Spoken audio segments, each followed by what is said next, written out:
everyone, this is a lesson on the significance of experimental results.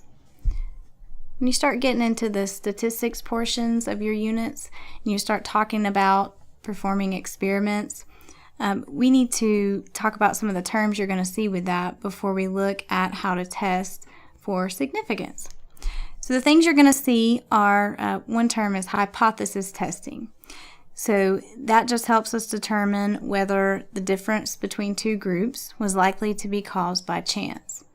Okay, so some things may be caused by chance, others not. So we will test for that.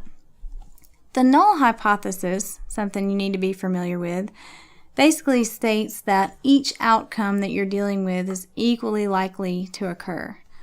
So for instance, a coin has two sides, heads and tails side, and the null hypothesis would say that each of those outcomes is equally likely to occur anytime that you toss that coin. Now, if you have a hypothesis and you want to test that out and you want to see if the things you're comparing are likely to be a result of chance or not, what you'll do is you'll perform some type of test on it, maybe a z-test or a p-test. We'll talk about one of those in just a minute, and see if your results are significant. If you perform one of those tests and you follow the conditions of that test, you might determine that your results are significant, which means that you can reject the null hypothesis that both things are equally likely. Okay, so for instance, back to the coin example. If I actually tossed the coin several times and I got way more heads than tails, and I believed that coin to be an unfair coin, maybe weighted, more on one side than the other, I would do an experiment, do one of our tests, and see if my results were significant enough for me to reject the null hypothesis that both sides are equally likely. All right, so what you're going to do in a controlled experiment is you're first going to state the null hypothesis of your scenario, that both outcomes are equally likely. State that. Then you're going to gather some data to compare to that. Then you're going to do some type of experiment and then test your results between the control group and treatment group to see if your results are significant. Significant enough to reject that null hypothesis or not. Okay, so we're going to try it. We are going to look at this example of students eating chocolate before they take a test. And then we're going to see how the results compare to those who did not eat chocolate before a test. So take a look at this example. So researchers believe that eating chocolate might affect test scores.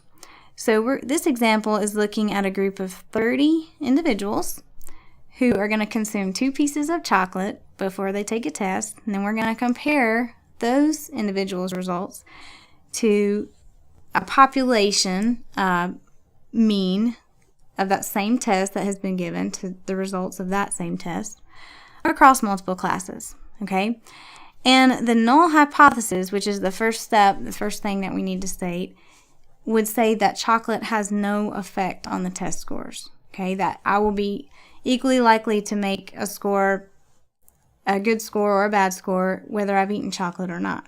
Okay, so the null hypothesis states that chocolate will have no effect. Each outcome will be equally likely. But we are going to test and gather some data and see if we can reject that hypothesis and see if the results were significant enough to do that. Okay, so let's say that our population of test takers for this same test scored a mean score of 82, and that our population standard deviation was 3, and our smaller group of 30 that we are experimenting with, that we gave the chocolate to, had a sample mean of 84 and the sample standard deviation of 3.8. So these are some items we're going to need to fill into our z-test formula to find out about these results, the significance of these results. So we're just going to fill it all in here. Here's the z-test formula. Okay, we have x bar minus mu, and that is the two means, the mean of the sample minus the mean of the population. And then we're going to divide that by standard deviation divided by the square root of our sample size. So we just need to fill it all in and get a quick calculation here. So our sample mean was 84, population 82.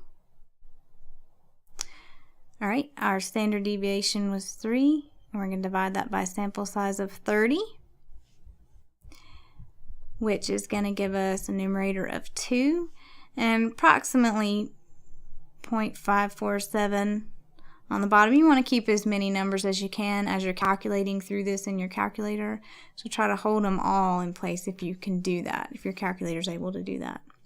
Without rounding, you'll always get more accurate results. All right, so when we divide this out, we are going to come out around 3.65. Now, we're using a z-test, and so for the z-test guidelines, which are stated here, if we get a number that has an absolute value that is bigger than 1.96, then we can reject the null hypothesis with 95% certainty, meaning we can reject the hypothesis we stated in the beginning that both outcomes would be equally likely. In our case, that null hypothesis stated that chocolate would have no effect. And if we get a z value of what we just calculated less than 1.96, we don't have enough evidence to reject it. It doesn't mean that it's true, we just don't have enough evidence to reject it. Now our results were around 3.65. You may not always get something that large. It may be closer to 1.96. But that is following this rule up here that it's greater than 1.96. So that means we can reject the null hypothesis. Meaning with a 95% certainty, according to our results of our sample group, chocolate probably has some effect on the test scores because the null hypothesis said that it didn't, that any score would be equally likely regardless of that testing on the chocolate. So this concludes our significance of experimental results lesson.